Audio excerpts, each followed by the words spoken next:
Hello बच्चों, this is professor Devesh Tripathi DT sir. आ गया हूँ वेक्टर्स का एक और वीडियो लेकर। हम लोगों ने अब तक करीब 8-9 वीडियोस देख ली हैं एंड लगभग सारी चीजें वेक्टर्स की हमने कवर कर ली हैं। लास्ट सेशन में हम लोगों ने क्रॉस प्रोडक्ट को समझाकर आपको रिलीज किया था एंड आप लोगों ने उसको डेफिनेटली देख लिया होगा, सीख लिया होगा, ऐसी मैं उम्मीद रखता हूँ। अब क्रॉस प्रोडक्ट का एप्लीकेशन क्या है, उसकी तरफ भी बढ़ते हैं and then we'll move towards some random topics, जिससे कि ये पूरा चैप्टर हमारी तरफ से खत्म हो जाए। करेक्ट? तो सबसे पहले एप्लीकेशंस की बात करते हैं, एप्लीकेशंस ऑफ क्रॉस प्रोडक्ट। तो हमारा पहला जो एप्लीकेशन है वो है टॉर्क का कैलकुलेशन, है ना। एक वर्ड आएगा आपके सामने टॉर्क, कुछ लोगों ने सुना भी होगा, कुछ लोगों ने नहीं भी सुना होगा। मैं आपको थोड़ा सा एक्सप्लेन करता हूँ, बाकी रोटेशनल मोशन जब हम शुरू करेंगे तब हम इसको काफी डिटेल में पढ़ेंगे। बेटा आप लोगों ने हमेशा ऑब्जर्व किया होगा कि अगर मैं इस मार्कर को ऐसे पकड़ा हुआ हूँ और ऐसे छोड़ दूं तो क्या होगा, ये पूरा नीचे आता है। बट अगर मैं इस मार्कर को ऐसे पकड़ा हुआ हूं और यहां से होल्ड करके अब छोड़ दूं तो ये पूरा नीचे ना आते हुए कुछ रोटेट हो रहा है। करेक्ट? अच्छा, पहले क्यों नीचे आया था आप क्या बोलोगे? ग्रेविटी। अब छोड़ दिया, अब ऐसे क्यों जा रहा है? अभी भी कौन है? ग्रेविटी। यानी फोर्स दोनों ही केसेस में कौन था? ग्रेविटी, mg, वेट इसका। लेकिन पहले केस में वो सीधा नीचे आ रहा था और दूसरे में वो घूम गया। तो किसी भी बॉडी को घुमाने का जो काम होता है वो कौन करता है? That is what we call as torque, है ना। तो टॉर्क इज बेसिकली समथिंग और physical quantity which produces turning effects in a body. तो किसी भी बॉडी को घुमाने के लिए जो रिस्पॉन्सिबल फोर्स है, दैट इज फोर्स का जो मोमेंट है, that is what we call as torque. इसको समझते हैं जरा एक डायग्राम से। मान लीजिए मैंने यहां एक रॉड ली, ये देखिए, ठीक है। अब इसको यहां पर मैंने कील ठोक दी इसमें एंड इसको अच्छे से फिक्स कर दी। अब ये जो है वो आर है, डिस्टेंस इस रॉड का जो लेंथ है, और यहां इस पर एक फोर्स लगाया जा रहा है ऐसे में। तो क्या होगा? इस फोर्स के कारण ये रॉड पूरी ऊपर आ जाएगी क्या? नहीं, ये इस पॉइंट के अबाउट घूमना शुरू कर देगी। तो ऐसे में हम कहेंगे कि इस एफ फोर्स ने इस रॉड पे ओ पॉइंट के अबाउट एक टॉर्क लगाया है। अच्छा, ये तो सबसे सिंपल केस है। हो सकता है कोई फोर्स ऐसे में लगा दे, तिरछे में। अब ये तिरछे में फोर्स लगा रहा है, तो फिर हम इसको कैसे कैलकुलेट करते हैं? ये सारी चीजें जो है वो हमें टॉर्क के अंदर समझना होती है। तो हमने मैथमेटिकली टॉर्क को डिफाइन किया है। Torque vector is simply given as r vector cross f vector, जहां पर आर वेक्टर क्या है? R vector length of the rod नहीं है ना। R vector is the position vector of point of application, यानी कहां पर फोर्स लग रहा है। Point of application of force का मतलब क्या होता है? किस जगह पर फोर्स लग रहा है। तो अगर इस जगह पर फोर्स लग रहा है तो टॉर्क वेक्टर क्या हो जाएगा आपका? R vector cross f vector. R is always away from the hinge, तो अगर आर वेक्टर निकाला जाए तो वो इधर की तरफ आएगा, डायरेक्शन उसका इधर पर रहेगा, आर कैप। समझे कि नहीं? अच्छा, एफ अभी यहां लग रहा था, मान लो यही एफ यहां लगाने की जगह इस रॉड की लेंथ है एल और फोर्स लगा दिया मैंने इधर। तो अब क्या हो रहा है, ध्यान से देखो। अब फोर्स इस पॉइंट पे लग रहा है, तो यहां से यहां तक की जो लेंथ है उसको हम आर बोलेंगे। आप मेरी बात समझ पा रहे हो? तो आर हमें लेंथ से मतलब नहीं है, रॉड की कुछ भी लेंथ बनी रहे। आर हमारा वो पॉइंट है जहां पर फोर्स लग रहा है फ्रॉम दी हिंज। हिंज क्या होता है? जहां पर हम फिक्स किया हुआ है उसको। तो ऐसे हम टॉर्क को निकालते हैं। अब चूंकि अगर मुझे आर वेक्टर पता चल जाए और एफ वेक्टर पता चल जाए तो क्रॉस प्रोडक्ट आपको आता है, आप बड़े आसानी से सॉल्व कर सकते हो। This is one of the very important applications. बहुत डिटेल में इसको हम पढ़ेंगे आगे। सेकंड एप्लीकेशन, इसको एक और जगह यूज करते हुए आप लोग देखोगे, है ना। There are too many places जहां पर हम इसको यूज करने वाले हैं आगे जाके। आप लोगों ने ऑब्जर्व किया होगा कि अगर मैं इस रॉड को घुमाता हूं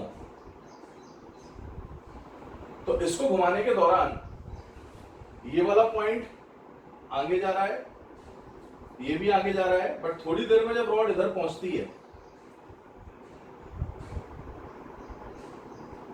तो इस पॉइंट ने अलग डिस्प्लेसमेंट ट्रेवल किया है, इसने अलग डिस्प्लेसमेंट ट्रेवल किया है। आप समझ रहे हो? मैं फिर से बताता हूं। देखो, जब ये रॉड थोड़ा सा घूमी तो ये पॉइंट यहां से यहां पहुंच गया, ये पॉइंट यहां से यहां पहुंच गया, ये पॉइंट यहां से यहां पहुंच गया, यानी all the points are moving, है ना। बट ये सारे पॉइंट्स इंडिविजुअली भले ही कैसे भी मूव कर रहे हो, बट आप एक बात देखोगे कि ये सारे पॉइंट से मिलने वाली जो लाइन है उसने सेम एंगल ट्रेवल किया है। यानी यहां पर भी एंगल देखो तो थीटा है, अभी भी एंगल थीटा है, यानी everywhere the angle is same. अब चूंकि एंगल सेम है तो ऐसे में हम लोग क्या करते हैं, दो तरह की वेलोसिटीज को काउंट करते हैं। जैसे पंखा चल रहा है, अब मैं यहाँ रोड पे अगर दौड़ने लगूं तो मेरी स्पीड भी है, बट पंखा घूम रहा है तो क्या उसकी स्पीड भी बोलोगे? थोड़ा सा कुछ अजीब सा नहीं लग रहा? मैं तो सीधा फ्रीली चल पा रहा था, पंखा फ्रीली चल रहा है क्या? नहीं, तो पंखा तो एक जगह पे घूम रहा है। तो इसीलिए हम लोगों ने एक नई क्वांटिटी को नाम दिया which is called as angular velocity, है ना, जो घूमते हुए ऑब्जेक्ट की वेलोसिटी बताता है हमको। और लीनियर वेलोसिटी यानी सीधे सीधे चलने की वेलोसिटी। तो अगर ये रॉड ऐसे गोल गोल घूम रही है तो इसका मतलब इसके पास एंगुलर वेलोसिटी है, समझे कि नहीं? ओमेगा से लिखते हैं, क्या लिखते हैं इसको हम? ओमेगा, स्मॉल ओमेगा होता है, करेक्ट? इसको हम लिखेंगे एंगुलर वेलोसिटी। अच्छा, साथ ही साथ इस पॉइंट से पूछूंगा तो ये क्या बोलेगा? पंखे के किनारे पे आपको बिठा दिया मैंने, है ना, तो आपसे पूछूं बताओ किधर जा रहे हो, क्या बोलोगे? आगे। तो ये पॉइंट तो मेरे को स्ट्रेट लाइन में जाता हुआ दिख रहा है, तो इसके पास कुछ लीनियर वेलोसिटी भी रही होगी, है ना। अच्छा, अगर इसकी लीनियर वेलोसिटी v है, पंखे की एंगुलर वेलोसिटी ओमेगा है, और ये जो पॉइंट है जिसको हम डिस्कस कर रहे हैं ये r दूरी पर है, तो उन्होंने ओमेगा v और r का भी रिलेशन निकाला है, समझे कि नहीं? वो रिलेशन भी क्रॉस प्रोडक्ट से ही आता है, and we call it omega vector या v vector is equal to omega vector cross r vector. ये भी डिटेल में सर्कुलर मोशन में पढ़ा जाएगा। फिलहाल सिर्फ मैं एक आइडिया दे रहा हूं, तो आप केवल आइडिया ले लो कि भैया जब रोड पे सीधे सीधे चल रहे हैं तो लीनियर वेलोसिटी, तो घूम रहे हैं तो कुछ एंगुलर वेलोसिटी भी होना चाहिए, तो उस एंगुलर वेलोसिटी को हम लिखते हैं ओमेगा, है ना। और यही ओमेगा जो होता है वो लीनियर वेलोसिटी और डिस्टेंस के टर्म्स में लिखा जा सकता है। इसी से आप एक बात का अंदाजा लगा सकते हो कि अगर v equal to r omega है, इसका मतलब ओमेगा तो कांस्टेंट है पंखे का, है ना। ओमेगा क्यों कांस्टेंट है? क्योंकि एक स्पीड पे चल रहा है। अब अगर मैं सेंटर से दूर तक जाता हूं यानी r बढ़ाता हूं तो वेलोसिटी क्या होती है? बढ़ती है। यानी कमाल की बात देखो, वो एक याद है झूला झूलते थे बचपन में जिसमें पता नहीं आप लोगों ने झूला है कि जिसमें अपन लटक जाते थे एक रॉड से, वो गोल गोल घुमाते थे उसको ऐसे। तो आपने एक चीज ऑब्जर्व की है कि इस घूमती हुई रॉड के अगर आप कॉर्नर पे लटकते हो तो आपको सबसे ज्यादा मुश्किल होगा होल्ड करना, सेंटर पे लटकते हो सबसे आसान होगा। उसका रीजन क्या है? क्योंकि जैसे जैसे तुम दूर जा रहे हो वैसे वैसे आर बढ़ रहा है, और जैसे जैसे आर बढ़ रहा है वैसे वैसे वेलोसिटी बढ़ रही है। यानी कि पंखे के सेंटर पे सबसे स्लो मोशन हो रहा है ऑलमोस्ट जीरो, और पंखड़ी के जो सबसे आखिरी वाला पॉइंट है ना, ये वाला, ये सबसे तेजी से आगे जा रहा है। तो इसीलिए हम लोग बोलेंगे कि velocity is directly proportional to r. खैर, ये सारी चीजों पे हमें आना है आगे, आप सिर्फ अभी एप्लीकेशंस के रूप में देख रहे हो। तो ऐसे और भी कई सारे एप्लीकेशंस होते हैं, उनमें से कुछ एप्लीकेशंस जो है क्रॉस प्रोडक्ट के, उनको मैं जनरलाइज कर रहा हूं, है ना, और जनरल नोट में डालने वाला हूं। तो उनमें से एक एप्लीकेशन है इसका to find area of a parallelogram. अजीब सी चीज है, आज तक हम लोगों ने एरिया को कैसी क्वांटिटी समझा हुआ है? मैथमेटिकल यानी स्केलर, लेकिन फिजिक्स में आते से ये वेक्टर बन जाती है। तो इसको देख लेते हैं जरा हम लोग ध्यान से। तो एरिया जो है, जैसे मान लीजिए मैंने यहाँ एक पैरेललोग्राम बना दिया, ठीक है बेटा। अब मैथमेटिक्स में आपने पढ़ा हुआ है what is the area of parallelogram, पता है सभी को? बोलो क्या होता है, कमेंट में डाल दो। बोलोगे कैसे? बोल तो लोगे क्या, सुनूंगा कैसे? तो आप कमेंट में डाल सकते हो। तो ये एक पैरेललोग्राम है और इस पैरेललोग्राम का एरिया मुझे निकालना है। तो अगर इसका लेंथ a है, इसका लेंथ b है, और ये जो परपेंडिकुलर मैंने डाला बेस पे, इसका हाइट अगर h है, तो हर बच्चा जानता है area of parallelogram is base multiplied by height, ठीक है। अच्छा, अब इसको क्रॉस प्रोडक्ट से कैसे यूज करना है और इसके एरिया का डायरेक्शन क्या होता है, कैसे निकालते हैं, वो हम समझ रहे। तो सबसे पहले इस चीज को समझे कि अगर area of parallelogram is base into height, तो बेस जो है वो ये है। तो मैंने बेस को एक वेक्टर से रिप्रेजेंट किया, तो this is our a vector. कौन सा वेक्टर बेटा? ये ए वेक्टर। और ये वाली साइड जो है इसको हम लोग बोल देते हैं बी वेक्टर। कौन सा वेक्टर है बेटा? ये बी वेक्टर। अच्छा, ए और बी के बीच का एंगल है मान लो ये थीटा। तो आप सभी लोग जानते हैं कि इस ट्राइंगल के अंदर ये जो b है इसका कंपोनेंट यहाँ पर b cos थीटा आएगा। देखो b का थीटा की तरफ cos, यहाँ पर sin, सॉरी साइन आएगा। तो b का थीटा की तरफ cos, b cos थीटा, और परपेंडिकुलर में b sin थीटा। तो आप डायरेक्टली देख सकते हो h इज इक्वल टू कितना आ गया? b sin theta. Simple, substitute कर देते हैं इसको। बेस तो है हमारा a, magnitude of a,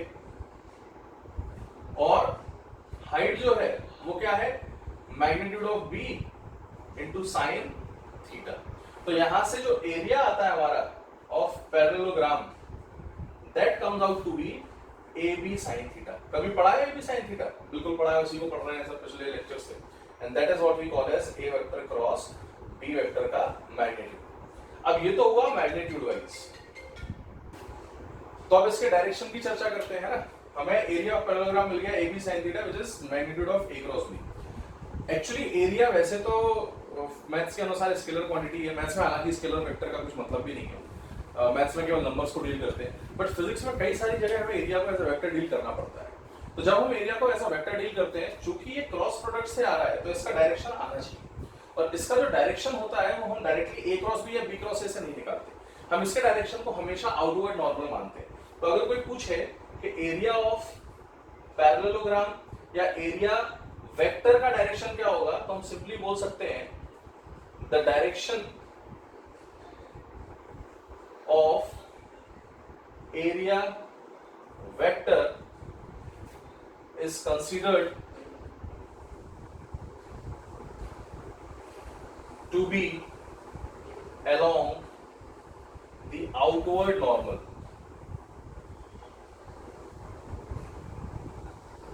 to the plane of the surface, है ना। इसका मतलब समझो, आउटवर्ड नॉर्मल का मतलब क्या होता है। जैसे ये बोर्ड है ना, ये दीवार है, मैं पूछूं इस दीवार का एरिया वेक्टर किधर है, अपन यहाँ खड़े हुए हैं, तो अपने लिए इस दीवार का आउटवर्ड किधर है, उधर की तरफ, और नॉर्मल बोले तो 90 डिग्री, तो यानी कि इस दीवार से उस तरफ 90 degree is the area vector. अच्छा, मान लो आप लोग उस रूम में खड़े हो गए और अब कोई पूछे इसी दीवार का एरिया वेक्टर क्या है, तो आप बोल दोगे ये रहा। इसका मतलब क्या है, बाहर की तरफ, क्योंकि उधर वाले कमरे बंदे के लिए बाहर ये है, और नॉर्मल यानी कि 90 डिग्री टू दी सरफेस, तो इस सरफेस से 90 डिग्री पर हमेशा एरिया वेक्टर आएगा, इस बात को याद रखो। तो इस पैरेललोग्राम का एरिया वेक्टर का डायरेक्शन ये रहा, अगर हम उस तरफ से देख रहे हैं, और आपकी तरफ से देख रहे हैं तो अंदर की तरफ, बोर्ड के अंदर। अब मेरी बात समझ पा रहे हो? नहीं समझे हो तो एक बार और देख लो इसको, कि अगर मान लीजिए मैंने ऐसा कुछ केस ले लिया, देखो ये कॉपी है, अब ये सरफेस का अगर मुझे एरिया वेक्टर निकालना है, तो आप लोगों के लिए एरिया वेक्टर इधर आएगा, ठीक है, उधर वाले बंदे के लिए एरिया वेक्टर इधर आएगा, perpendicular to this plane and at an angle 90 degree. और इधर वालों से पूछूं तो वो बोल देंगे सर इधर है। आप समझ रहे हो कि नहीं? तो एरिया वेक्टर जो है वो हमारा क्या है, इस सरफेस से परपेंडिकुलर जो वेक्टर हमने ड्रॉ किया, करेक्ट। तो एरिया ऑफ पैरेललोग्राम आपको समझ में आया है ना। क्या होता है कि अगर मैं किसी भी एक पैरेललोग्राम की साइड को एज टू वेक्टर्स ट्रीट करता हूं, दो कॉन्सेक्यूटिव जो साइड्स हैं, एडजेसेंट साइड्स हैं, तो उनका जो क्रॉस प्रोडक्ट है वो हमको क्या दे देता है, इस पैरेललोग्राम का एरिया। ये हम अभी जस्ट देख चुके हैं, ठीक है। अब सवाल ये उठता है कि अगर मैं ट्रायंगल का एरिया निकालना चाहूं तो क्या करूं? तो सिंपल सा है, अगर मैं इसी पैरेललोग्राम को काट कर आधा कर दूं, तो आप देखो ये जो ट्रायंगल बन रहा है, क्या हम इसका एरिया नहीं निकाल सकते? बिल्कुल निकाल सकते हैं। तो हम लोगों ने क्या कह दिया कि अगर एरिया ऑफ ट्रायंगल निकालना है तो पहला स्टेप क्या रहेगा कि उसकी कोई भी दो साइड्स जो है उनको एज अ वेक्टर ट्रीट करो। तो ये अगर ए वेक्टर है और ये बी वेक्टर है और मुझे इसका एरिया निकालना है इस ट्राइंगल का, तो मैं सिंपली क्या करूंगा, जो मैंने पैरेललोग्राम का एरिया निकाला था उसका हाफ कर दूंगा। तो half of A cross B का mod is what we call as area of triangle. How simple it is. आप लोगों को मेरी बात समझ में आ रही है? अच्छा, इसी को यूज करते हैं हम बहुत ही अच्छे से अच्छे सवालों में, ठीक है।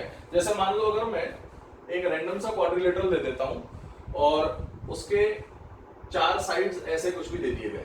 अब ये ना पैरेललोग्राम है ना कुछ है, एक रैंडम सा क्वाड्रिलेटरल, ठीक है। ये वाला कोऑर्डिनेट है मान लो 0, 0, 0, 0, 1, 2, है ना, 0, 2, 3, और ये है -1, 0, 1। अब रैंडमली कुछ भी मैंने चार कोऑर्डिनेट्स दे दिए और वो पूछता है find out the area of this quadrilateral. अब देखो, एरिया ऑफ पैरेललोग्राम हमें आता था mod of A cross b, area of triangle आता है, लेकिन इसको कैसे निकालें? तो ये थोड़ा सा सोचने लायक चीज है। तो अगर आप दिमाग लगाना चाहते हो तो पॉज करके इसको ट्राई करो और ट्राई कर लो, तो उसके बाद फिर मेरा सॉल्यूशन ऑब्जर्व कर लो, है ना। बढ़िया सवाल है, करेक्ट करके जरूर देखना, ट्राई एक बार कैसे करेंगे, सो थोड़ा दिमाग लगाना है इसमें, है ना। तो चलो मैं करता हूं, आप लोगों ने आई होप ट्राई कर लिया होगा, देख लो इसको। बेटा क्या करना है, आप सबसे पहले इसको ब्रेक कर दो दो टुकड़ों में, दो ट्रायंगल बन गए। अच्छा, ये वेक्टर बना सकते हो। ये वेक्टर को अगर मैं ए वेक्टर बोलता हूं तो आपको मालूम है ए वेक्टर होता है इसके कोऑर्डिनेट माइनस इसके कोऑर्डिनेट, है ना। तो 0 - 0 0, 1 - 0 1 i cap, 2 minus 0 2 j cap, ठीक है। अच्छा, इसको बी वेक्टर नाम दे दो, तो ऐसे बी वेक्टर कितना आ जाएगा, बी वेक्टर आ जाएगा हमारा -1 -0 -1 i cap, 0 -0 0 j cap, 1 -0 1 k cap. देख रहे हो आप, ए और बी आ गए इस तरीके से। अच्छा, सिमिलरली इस वेक्टर का नाम दे दो सी वेक्टर और इसका नाम दे दो डी वेक्टर। कर लोगे? अब आपको आइडिया लग गया होगा। यहां से मैं निकालूंगा ए वेक्टर क्रॉस बी वेक्टर का मॉड, ठीक है, और सी वेक्टर लिख लो। सी वेक्टर कितना होगा जल्दी से बताओ। सी वेक्टर अगर मुझे लिखना है तो सी वेक्टर के लिए दिस माइनस दिस, तो -1 -0 is -1 i cap, 0 -2 is -2 j cap, and 1 -3 is -2 k cap. तो ये हमारा सी वेक्टर हो गया। ऐसे ही डी वेक्टर कितना हो जाएगा जल्दी से बता दो। दिस माइनस दिस, तो 0 -0 0, 1 -2 -1 j कैप, 2 -3 -1 k कैप, ठीक है। यहां से आप क्या कर सकते हो, C क्रॉस D निकाल सकते हो। अब मैं क्या करने जा रहा हूं, आप लोग समझ चुके होंगे, है ना। मैं क्या करने जा रहा हूं, इस ट्राइंगल का एरिया अलग, इस ट्राइंगल का एरिया अलग, और दोनों को ऐड कर दो। तो इस ट्राइंगल का एरिया कितना हो जाएगा, half of mod of C cross D, और इसका एरिया कितना हो जाएगा, half of mod of A cross B। बस खत्म हो गया सर। हाउ सिंपल, देख पा रहे हैं। तो ऐसे अगर मैं चीजों को सोचूंगा ना तो मैं वेक्टर्स को अच्छे से समझ सकता हूं। तो ये आपने किसी भी जनरल पॉलीगॉन का, या पॉलीगॉन बोलने से अच्छा होगा, किसी भी जनरल क्वाड्रिलेटरल का हम लोगों ने एरिया निकाल लिया। This is how we go for it, correct. चलो इसको नोट कर लो आप, हम अगली चीज पे पढ़ते हैं। अगली चीज जो है, अगली चीज पढ़ते हैं। अगली चीज जो है वो थोड़ा सा है इसी से रिलेटेड वेक्टर्स का, लेकिन एक रैंडम कुछ टॉपिक्स हैं वो हम कवर करते हैं, तो आप नोट कर लीजिए इसको। ओके, तो अब हम कुछ रैंडम टॉपिक्स देख रहे हैं करके, है ना। हमें वॉल्यूम निकालना है पैरेललोपिपेड की। पहले तो जो लोग पैरेललोपिपेड नहीं जानते वो सुन लो। माचिस की डब्बी देखिए, अगर उसमें से मैं माचिस का जो बॉक्स होता हो, मैच बॉक्स, वो हटा दूं तो आउटर कवर आप देखो बहुत ही लूज हो जाता है ना, ऐसे मूव कर सकता है। तो उसी कवर को थोड़ा सा टिल्ट कर दिया तो वो एक पैरेललोपिपेड टाइप का शेप बन गया, यानी रैंडम 3D शेप बन गया एक तरीके से। या पैरेललोग्राम के ऊपर हमने एक और थर्ड डायमेंशन यूज कर लिया और हम लोगों ने एक 3D स्ट्रक्चर बना दिया, इसको हम पैरेललोपिपेड बोल सकते हैं। अब मुझसे पूछा जाता है कि इस पैरेललोपिपेड का वॉल्यूम क्या होगा। अगर ये निकाल लिया तो मेरे लिए क्यूब बहुत आसान हो जाएगा। क्यूब का length into width into height होता है, ये सभी को मालूम है। तो अब सवाल ये उठता है कि इसको कैसे यूज करें, है ना। तो आप लोगों को दो बातें सबसे पहले पता होना चाहिए कि अगर मुझे इस कमरे का वॉल्यूम निकालना है तो मुझे इसका बेस एरिया पता होना चाहिए और हाइट पता होना चाहिए, क्योंकि base area into height is what we call as volume. ऐसे ही इस कमरे का अगर वॉल्यूम निकालना है तो मुझे इस जमीन का एरिया पता होना चाहिए, ठीक है। इस जमीन का एरिया अगर मुझे पता चल जाए और मुझे परपेंडिकुलर कंपोनेंट ऑफ हाइट, यानी कि इधर तो बनाना मुश्किल है तो मैं इधर बना लेता हूं, है ना।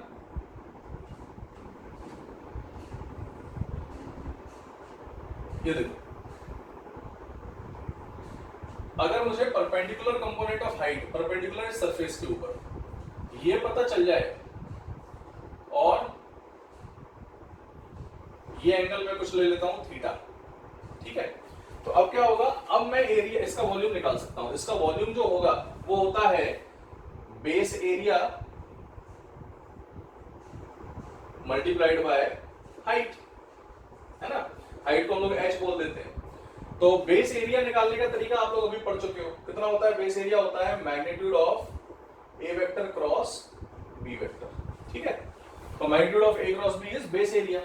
अच्छा, हाइट निकालने के लिए एक चालाकी करो, अगर ये लेंथ c है तो इसका ये वाला कंपोनेंट कितना हो जाएगा, c cos थीटा। तो इसको लिख सकता हूं length is equal to c cos theta, या mod c cos theta magnitude of c, क्योंकि लेंथ को ही हम लोग कंपोनेंट लेते हैं। अब इसको थोड़ा ध्यान से देखो, ये तुम्हें क्या दिख रहा है ना। थोड़ा लेंथी रहा है, लेकिन अगर मान लो मैं इसको कुछ नाम दे दूं p, इसको कुछ नाम दे दूं q, और ये तो cos थीटा है ही, तो एक तरीके से क्या लिखा हुआ है, pq cos थीटा। अच्छा, what is pq cos theta पढ़ा हुआ है आप लोगों ने। pq cos theta is p dot q, समझ रहे हो या नहीं। तो भैया ये भी एक वेक्टर है एरिया, और c भी एक वेक्टर है। तो अगर मैं दोनों के मैग्नीट्यूड्स को p और q नाम दे दूं तो एक तरीके से इसका और इसका डॉट प्रोडक्ट किया जा रहा है, p डॉट q। तो मैं यहां से क्या लिख सकता हूं कि अगर कोई पूछता है what is the volume of parallelepiped, तो volume will be equal to A cross B, ये हो गया पहला वेक्टर, और इसका डॉट करना है सी वेक्टर के साथ जो कि दूसरा वेक्टर है। ये जो टर्म आया है this is what we call as volume of parallelepiped. क्या कहलाता है बेटा? ये वॉल्यूम ऑफ पैरेललोपिपेड है ना। ये याद रखो, डायमेंशनली भी वही है। क्यों? क्योंकि area multiplied by height gives you volume. अच्छा, हाइट को हमने बस कंपोनेंट के रूप में ब्रेक कर लिया और हमने इस तरीके से इसको लिख लिया। अच्छा, वहीं पर अगर मेरा थीटा 0 हो जाता तो ये क्यूबॉइड बन जाता। तो क्यूबॉइड अगर मैं लेता है ना, तो क्यूबॉइड के लिए कुछ नहीं, थीटा 0 हो जाता, cos 0 कितना होता है 1, तो अल्टीमेटली यही आंसर आ जाता। तो this is the volume of cuboid और पैरेललोपिपेड। मुझे दोनों चीजों का वॉल्यूम इस तरीके से निकालना आ गया है, और ये बहुत ही इंपॉर्टेंट और इंटरेस्टिंग फैक्ट हमारे सामने आ गया। वॉल्यूम स्केलर क्वांटिटी होती है, एरिया जो है वो हमारी वेक्टर क्वांटिटी है। तो this is how we calculate the volume of parallelepiped. अच्छा, अब सुनो, यहां से एक और बहुत ही इंपॉर्टेंट पॉइंट आ जाता है ना, और इसको एक खास नाम भी दिया जाता है A cross B dot C, that is what we call as scalar triple product. तो ये जो A vector cross B vector dot C vector लिखा है, इसको हमने इस तरीके से लिख दिया a, b, c, and this is nothing but what we call as scalar। क्या नाम दिया इसको बेटा? समझ लो इसको, ये नाम है जो इसको हम दे रहे हैं, स्केलर ट्रिपल प्रोडक्ट, है ना। अच्छा, कुछ लोग ये सोच रहे होंगे सर ये क्या जरूरत थी आपको ये सब करने की, आप क्यूबॉइड का तो directly a cross b into C लिख देते। ये मैंने इसलिए किया बेटा बिकॉज इससे मुझे ये जरूरी था पता करना कि जो मैं मल्टीप्लिकेशन यूज कर रहा हूं वो क्रॉस है या डॉट है। क्योंकि अगर मैं a क्रॉस b इंटू सी लिखूं तो स्केलर में तो सब ठीक है, लेकिन वेक्टर में a cross b into c के दो तरीके होते हैं, a cross b cross c, a cross b dot c. तो डॉट करना है क्रॉस, वो मैंने यहां से जस्टिफाई कर दिया, और जैसे ही मुझे पता चला कि मुझे डॉट करना है इनके बीच में, मैंने इसको जनरलाइज कर दिया। अब मेरी बात समझ रहे हो? इसीलिए मैंने डायरेक्टली क्यूबॉइड ना लेते हुए गंदा सा फिगर लिया। तो यहां से a cross b dot c मेरे सामने क्यूबॉइड या पैरेललोपिपेड का वॉल्यूम आ गया, है ना। सो वॉल्यूम ऑफ क्यूबॉइड और पैरेललोपिपेड। बट ये जो टाइप का प्रोडक्ट हुआ जिसमें क्रॉस प्रोडक्ट के आंसर को डॉट किया जा रहा है सी के साथ, इसको हमने नाम दिया है scalar triple product, short form में एसटी। ठीक है। अब ये जो स्केलर ट्रिपल प्रोडक्ट मैंने लिखा है, पहले तो मन में एक विचार आएगा कि सर ये जरूरत क्या है ना, क्यों इसको अलग से कुछ नाम दे रहा है, ऐसे ही अच्छा चल रहा था। इसको नाम देना इसलिए जरूरी है क्योंकि ये कैलकुलेशन थोड़ा सा कॉम्प्लिकेटेड हो जाता है। क्यों कॉम्प्लिकेटेड हो जाता है? पहले a क्रॉस b करो डिटरमिनेंट मेथड से, फिर एक वेक्टर आएगा, फिर उसका डॉट लो सी के साथ। तो ये सारी प्रॉब्लम से बचने के लिए हम लोगों ने स्केलर ट्रिपल प्रोडक्ट को सॉल्व करने का डायरेक्ट तरीका निकाला है। अगर कभी भी आपको a, b, c का स्केलर ट्रिपल प्रोडक्ट निकालना है, इसको लिखने का मतलब समझ रहे हो? इसको लिखने का मतलब होता है a vector cross b vector dot C vector. तो उसके लिए सीधा सीधा एक फॉर्मूला है जिसको हम डिटरमिनेंट मेथड से सॉल्व कर सकते हैं। ठीक है, बट उसके लिए मुझे 3 assumption लेने पड़ेंगे, मैं नीचे ले लेता हूं। मान लेते हैं कि a वेक्टर जो है वो है ax i cap plus ay j cap plus az k cap. b vector जो है बेटा वो है bx i cap plus by j cap plus bz k cap. और c वेक्टर जो है वो है cx i cap plus cy j cap plus cz k। ठीक है, तो अगर मैं तीनों वेक्टर्स को इस तरीके से रिप्रेजेंट कर रहा हूं तो हमारा स्केलर ट्रिपल प्रोडक्ट जो आता है वो डायरेक्टली डिटरमिनेंट से निकाला जा सकता है, जिसको हम कैसे सॉल्व करते हैं आप ध्यान से देख लो। हम क्या करेंगे, पहले a cross b dot c कर रहे हैं तो पहले a के तीनों कंपोनेंट्स ले लो, ax ay az, फिर b के लिख दो bx by bz, c का लिख दो cx cy cz। अगर मुझे ये बॉक्स को सॉल्व करना आता है, जो कि हमें आता है, a क्रॉस b हम पढ़ चुके हैं, तो यहां से मैं बड़े आसानी से डायरेक्टली स्केलर ट्रिपल प्रोडक्ट को बिना किसी मेहनत के कैलकुलेट कर सकता हूं। तो ये मेरे सामने बहुत ही शानदार तरीका आ गया। आप मेरी बात समझ पा रहे हैं या नहीं? अच्छा, ये हमारा स्केलर ट्रिपल प्रोडक्ट और उसका कैलकुलेशन हो गया। अच्छा, इसका फिजिक्स में एप्लीकेशन कैसे यूज करेंगे? एक तो ये वॉल्यूम हो गया पैरेललोपिपेड का, दूसरा एक और बहुत ही स्ट्रॉन्ग एप्लीकेशन है इसका, और वो एप्लीकेशन कैसा है आप जरा ध्यान से देखिएगा। आप सोचो कि मुझे ये तीनों वेक्टर्स कोप्लेनर है या नहीं ये पता करना है। कोप्लेनर क्या होता है सुनो, ये तीनों अभी इस बोर्ड पे मैं इनको ऐसे रख सकता हूं, यानी ये तीनों एक ही प्लेन में है। लेकिन अब ये एक प्लेन में नहीं है, ये दो एक प्लेन में है, ये नहीं है, ये दो एक प्लेन में है, ये आउट ऑफ प्लेन हो गया। तो कोई भी तीन वेक्टर्स कोप्लेनर हैं या नहीं ये कैसे पता करें? तो आप समझो, अगर वो कोप्लेनर है इसका मतलब सी वेक्टर जमीन पर आ जाए, है ना। मान लो एक छत है, करेक्ट, ये जो लेंथ है, ये लेंथ अगर मेरी 0 हो जाए या जमीन पर आ जाए तो एक तरीके से इस कमरे का वॉल्यूम कितना हो जाएगा? 0। भाई समझो ना, ये जमीन है, ये नीचे ले आए तो ही सी इस जमीन पर आ सकता है। तो कोप्लेनर होने के लिए इसका वॉल्यूम कितना होना पड़ेगा? 0। और वॉल्यूम कहां से आता है? स्केलर ट्रिपल प्रोडक्ट से। तो अगर कोई पूछे कि what is the condition to find coplanarity, तो condition of coplanarity of any three vectors is क्या है? उनका वॉल्यूम कितना आना चाहिए? 0, है ना। Volume should be equal to 0, या ऐसा लिख दो, is a vector cross B vector dot C vector should be equal to 0। तो कब ये तीनों कोप्लेनर, कोप्लेनर समझ रहे हो ना, सेम प्लेन, तो सेम प्लेन में तीनों कब आएंगे? जब इनका स्केलर ट्रिपल प्रोडक्ट 0 हो जाए, STP इक्वल टू 0। तो अगर स्केलर ट्रिपल प्रोडक्ट 0 है इसका मतलब वॉल्यूम 0 है ना।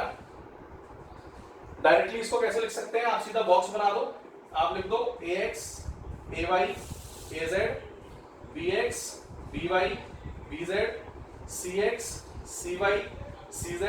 ये बॉक्स अगर 0 आ जाता है तो इसका मतलब ये तीनों वेक्टर्स आपस में ABC कैसे हैं? कोप्लेनर यानी सेम प्लेन में लाई करते हैं। बहुत ही इंपॉर्टेंट पॉइंट बता गया मैं मजाक मजाक में, तो आप इसको अच्छे से नोट कर लो, है ना। और फिर हम इसको आगे बढ़ाते हैं, जल्दी से नोट करिए इसको।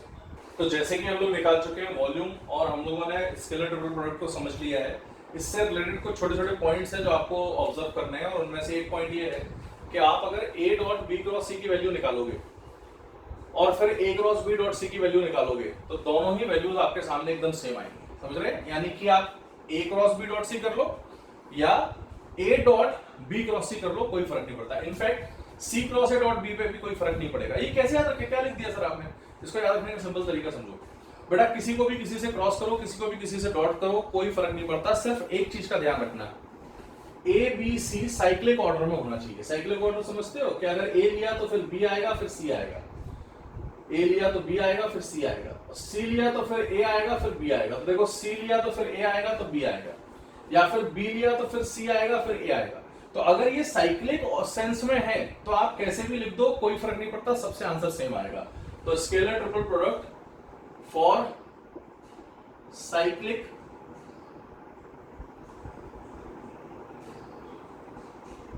वेक्टर्स कह दो, है ना, for taking ABC vectors in cyclic sense. ठीक है, तो अगर साइक्लिक सेंस में लिया तो फिर किसी को भी किसी से कर दो, कोई फर्क नहीं पड़ता, स्केलर ट्रिपल प्रोडक्ट सेम ही आता है और कोई इसको दिक्कत नहीं आती। अच्छा, छोटा सा ऑब्जर्वेशन ये करो, अगर B और C पैरेलल हो जाए तो क्या होगा? देखो ये रहा मान लो A, ये रहा B और ये आउट ऑफ प्लेन C है। तुम समझ रहे हो? ये 3D में बना रहा हूं बेटा, थोड़ा समझने की कोशिश करना। ये रहा B, ये रहा A। अगर B और C पैरेलल हो जाए तो B क्रॉस C 0, करेक्ट। और B क्रॉस C अगर 0 हो गया तो इसका सीधा सीधा मतलब है कि स्केलर ट्रिपल प्रोडक्ट कितना आ गया? 0। तो इसका मतलब अगर मैं यहां से बोलूं कि B vector parallel to C vector, answer कितना आएगा? 0। अच्छा, अगर ये सही है तो A क्रॉस B भी 0 आ जाएगा अगर A और B पैरेलल है ना। तो यहां से पता चल गया कि B पैरेलल टू C यानी कि स्केलर ट्रिपल प्रोडक्ट ABC 0, है ना। अच्छा, अगर मैं आपसे बोलता हूं कि A पैरेलल टू B तो स्केलर ट्रिपल प्रोडक्ट ABC अभी भी कितना आएगा? 0। तो इसका मतलब A B के पैरेलल नहीं हो सकता, B C के पैरेलल नहीं हो सकता और A C के पैरेलल नहीं हो सकता। तो हम यहां पर एक पॉइंट लिख सकते हैं, आप इसको नोट कर लीजिए। If any two vectors are parallel then their scalar triple product is always 0. If any two vectors are parallel then their scalar triple product is always 0. ये बहुत ही अच्छा एक ऑब्जर्वेशन मेरे सामने आ गया, इसको नोट कर लो, है ना। सेकंड ऑब्जर्वेशन देखो जरा, तो मैं मालूम है ये दोनों आपस में कैसा प्रोडक्ट बना रहे हैं? डॉट। ये दोनों डॉट बना रहे हैं, डॉट जीरो कब होता है 90 डिग्री पर, क्योंकि cos 90 कितना होता है 0। तो इसका मतलब अगर मेरा b क्रॉस c और a परपेंडिकुलर हो जाए, b क्रॉस c और a आपस में कैसे हो जाए परपेंडिकुलर, तो भी मैं बोल सकता हूं कि स्केलर ट्रिपल प्रोडक्ट कितना आएगा 0। अब मेरी बात समझ रहे हैं? तो ये छोटे छोटे ऑब्जर्वेशंस हैं जो हम लोग कर रहे हैं। इसी में एक खास ऑब्जर्वेशन ये आता है जो आप लोगों को क्रॉस प्रोडक्ट के अंदर भी पता होना चाहिए। वो क्या है सुनो, if two vectors are parallel, ठीक है, कोई भी दो वेक्टर्स अगर हमारे पैरेलल हैं तो उस केस में उनका क्रॉस प्रोडक्ट कितना आता है 0। ये तो हमें पता ही है, ठीक है। लेकिन एक कानून के तौर पर या एक ऐसा कह लो कि एक बहुत ही छोटा सा ऑब्जर्वेटरी पॉइंट आप समझो, उसको भी ध्यान से देखो कि अगर दो वेक्टर पैरेलल हैं तो क्रॉस 0 है, बट देखकर कैसे बताएं कि दो वेक्टर पैरेलल हैं या नहीं। तो इसी को जब आप सॉल्व करोगे एक रैंडम वेक्टर्स लेके तो एक रिजल्ट आएगा सामने कि अगर मैं आपसे बोलूं if a vector is equal to ax i cap plus ay j cap plus az k cap and b vector is equal to bx i cap plus by j cap plus bz k cap. मान लो ये दोनों हमको दिए गए हैं a और b, ठीक है, एंड कोई हमसे बोल दे कि if a vector is parallel to b vector, तो इसका सीधा सीधा मतलब ये होगा कि इनके जो कोफिशिएंट्स हैं आपस में सेम डायरेक्शन वाले वो आपस में प्रोपोर्शनल होना चाहिए। यानी ax upon bx should be equal to ay upon by should be equal to az upon bz। ये डायरेक्टली याद रखने लायक चीजें हैं जो प्रूफ की जा सकती है, आपको जरूरत हो तो आप कर लो, अदरवाइज याद रखो तो सबसे इंपॉर्टेंट है ना। क्या ध्यान रखने को बोला मैंने कि भैया अगर a वेक्टर b वेक्टर से पैरेलल है, देख के ही बताना है, तो कैसे बताओगे, आप दोनों का जो कोफिशिएंट्स है उनको चेक कर लो। अगर दोनों के कोफिशिएंट्स प्रोपोर्शनल है तो इसका मतलब a वेक्टर किसके पैरेलल है b वेक्टर के, और दो वेक्टर्स अगर पैरेलल है इस तरीके से तो ऐसे में हम लोग इसी कंडीशन को यूज करके a cross b equal to 0 को यूज करके दो वेक्टर्स को कोलिनियर भी बता सकते हैं। इसीलिए इसको हम बोल देते हैं condition for collinearity of two vectors. आप अच्छे से नोट कर लेना, है ना, ये बहुत ही इंपॉर्टेंट पॉइंट है कि अगर दो वेक्टर कोप्लेनर है तो स्केलर ट्रिपल प्रोडक्ट 0 आए, कोलिनियर है तो क्रॉस प्रोडक्ट 0 आए। क्रॉस 0 है देख के कैसे बताओगे, उनके जो कोफिशिएंट्स है वो आपस में कैसे होना चाहिए प्रोपोर्शनल, और एसटीपी या स्केलर ट्रिपल प्रोडक्ट क्या होता है वो हम लोगों ने पता कर लिया। अब चूंकि स्केलर ट्रिपल प्रोडक्ट कुछ होता है तो ऐसा वेक्टर ट्रिपल प्रोडक्ट भी होता होगा, तो उसको भी देख लेते हैं, आप नोट कर लीजिए इसको अच्छे से। ओके, तो जैसा अभी हमने देखा था स्केलर ट्रिपल प्रोडक्ट, हम लोगों ने ऑब्जर्व किया कि a cross b dot c कर रहे हैं, तो a क्रॉस b जो था वो एक वेक्टर है और उस वेक्टर का डॉट करोगे तो फाइनल आंसर कैसा आता है स्केलर क्वांटिटी, यानी scalar triple product is scalar. जो याद रखने लायक चीजें हैं मैं शॉर्ट में बता देता हूं, तीन वेक्टर्स हैं उनका स्केलर ट्रिपल प्रोडक्ट अगर आप करते हो यानी a cross b dot c cyclic sense में अगर लेते हो तो हमेशा सेम आएगा, ठीक है। दूसरा a cross b dot c, इसको सॉल्व करने के लिए हम मॉड लेते हैं, डिटरमिनेंट बनाते हैं, उस वॉक्स की वैल्यू अगर 0 आ जाए तो तीनों वेक्टर्स आपस में कैसे हैं कोप्लेनर, और नॉन जीरो आती है तो इसको हम बोलेंगे वॉल्यूम ऑफ द पैरेललोपिपेड या volume of the parallelepiped found by these three vectors as their sides, correct. अगर स्केलर ट्रिपल प्रोडक्ट एग्जिस्ट करता है तो फिर वेक्टर ट्रिपल प्रोडक्ट भी एग्जिस्ट करेगा, है ना। तो वेक्टर ट्रिपल प्रोडक्ट को हम लोग कैसे निकाल सकते हैं, नाम से ही समझ में आ रहा है। आप क्या करोगे, तीन वेक्टर्स जो दे रखे हैं a वेक्टर, उसका क्रॉस करने वाले हो with the cross of two other vectors b and c। तो अगर मैं a cross b cross c लिखता हूं तो इसको कैसे सॉल्व किया जाए हमें ये सीखना है सबसे पहले। तो आप पहले तो इसको याद रखो कि वैसे सॉल्व करना थोड़ा सा लेंथी हो जाता है, क्योंकि पहले इसका क्रॉस निकालो फिर जो आंसर आएगा उसका इसके साथ क्रॉस करो वगैरह वगैरह। इन सारी परेशानी से बचने के लिए हम लोगों ने डॉट प्रोडक्ट के थ्रू इसको सिंपली सॉल्व किया है, एंड इसको हमने बनाया है बैक माइनस कैप। याद रखो इसको, a cross b cross c, है ना, b क्रॉस c पहले क्रॉस हो रहा है फिर a से उसको क्रॉस कर रहे हैं, तो a cross b cross c की वैल्यू होती है बैक माइनस कैप, यानी b dot a dot c minus c dot a dot b, back minus cab. Try to remember this, इससे आपकी बहुत सारी मुश्किलें हल हो जाएंगी। अच्छा, अगर मैं उल्टा कर दूं, है ना, जैसे मान लो मैं a cross b cross c कर दूं तो क्या करेंगे, तो इसमें थोड़ा सा फेरबदल होगा, बैक एज इट इज लिख देंगे, है ना। अब चूंकि हमने पहले वाले का क्रॉस किया है इसीलिए minus abc, a vector dot b dot c. चीजें हैं कुछ याद करने के लिए, एडवांस में थोड़ा बहुत यूज हो जाएंगी आपके लिए, है ना, मतलब एप्लीकेशंस में यूज होगा, डायरेक्टली तो कभी सवाल नहीं आते, बट याद रखो तो अच्छा है। इनफैक्ट अगर मैं साइक्लिक सेंस में लिखकर इन तीनों को क्रॉस करता हूं तो इसका जो सम है वो कितना आता है हमेशा, that comes out to be 0। तो साइक्लिक सेंस में अगर मैं cross product vector double product को यूज करता हूं तो उसका सम कितना आएगा 0। इसको प्रूव भी कर सकते हो आप लोग, चाहो तो एडवांस की तैयारी करने वाले बच्चे ट्राई कर लें, बाकी लोग ट्राई ना करें तो इट्स फाइन, आप इसको याद रख सकते हैं, दिस इज वेरी इंपॉर्टेंट, आप इसको नोट कर लीजिए, है ना। अब ये चैप्टर पूरा खत्म हो चुका है, हमारे पास लगभग सब कुछ इंफॉर्मेशन आ चुकी है। अब मैं थोड़ी थोड़ी छोटी छोटी चीजों पर आपको कुछ पॉइंट समझा देता हूँ, चैप्टर को समराइज कर लेता हूँ क्योंकि ये इंपॉर्टेंट सेशन है पूरा। तो क्या क्या हम लोग ने देखा और क्या क्या थोड़ा सा पॉइंट्स है वो आप जान लीजिए, ये मैं आपको बता देता हूँ। सबसे पहला पॉइंट हमेशा याद रखो, vectors is all about observation, खासतौर पर क्रॉस प्रोडक्ट। जैसे मान लीजिए मैं आपको देता हूं ए क्रॉस बी और इसका डॉट कर देता हूं ए से, तो क्या लगता है क्या आंसर आना चाहिए? अब थोड़ा सा लॉजिक लगाओ, ए क्रॉस बी यानी अगर मान लो ऐसे लिया इस प्लेन में, ये ए है ये बी है, तो A cross B right hand rule से किधर आता है? ऊपर, तो ए क्रॉस बी आ जाएगा बेटा ऊपर। अब ए क्रॉस बी अगर ऊपर आ गया और इसी का अब इससे एंगल देखोगे तो कितना आ रहा है 90, तो ए क्रॉस बी का ए से एंगल 90 है और दो परपेंडिकुलर वेक्टर्स का डॉट कितना आता है 0। चाहो तो उल्टा लिख लो, आप लिख दो बी क्रॉस ए या ए क्रॉस बी डॉट बी लिख दो, ये भी 0 ही आ रहा है। इसका रीजन क्या है? क्योंकि आप पढ़ चुके हो कि ए क्रॉस बी जब भी हम करते हैं this is always perpendicular to a vector and b vector, यानी ए और बी दोनों से ए क्रॉस बी हमेशा कैसा आता है? परपेंडिकुलर। तो इसको आप याद रखें, ऐसा मैं चाहता हूं, है ना। पहला पॉइंट ऑब्जर्वेशंस है ये बस, ठीक है। सेकंड ऑब्जर्वेशन जो मेरे सामने आ रहा है, जैसे आपको याद होगा A cross B is equal to minus of B cross A, है ना। That is A cross B जो होता था वो बी क्रॉस ए के बराबर नहीं आता है, लेकिन ए डॉट बी जो था वो बी डॉट ए के बराबर आता था, ये याद रखा जा सकता है। These are some very basic points which you should know. अच्छा, इसी के अलावा एक और पॉइंट आपको पता होना चाहिए कि अगर मैं आपसे बोलता हूं कि लेट अस से ए क्रॉस बी मैं निकालता हूं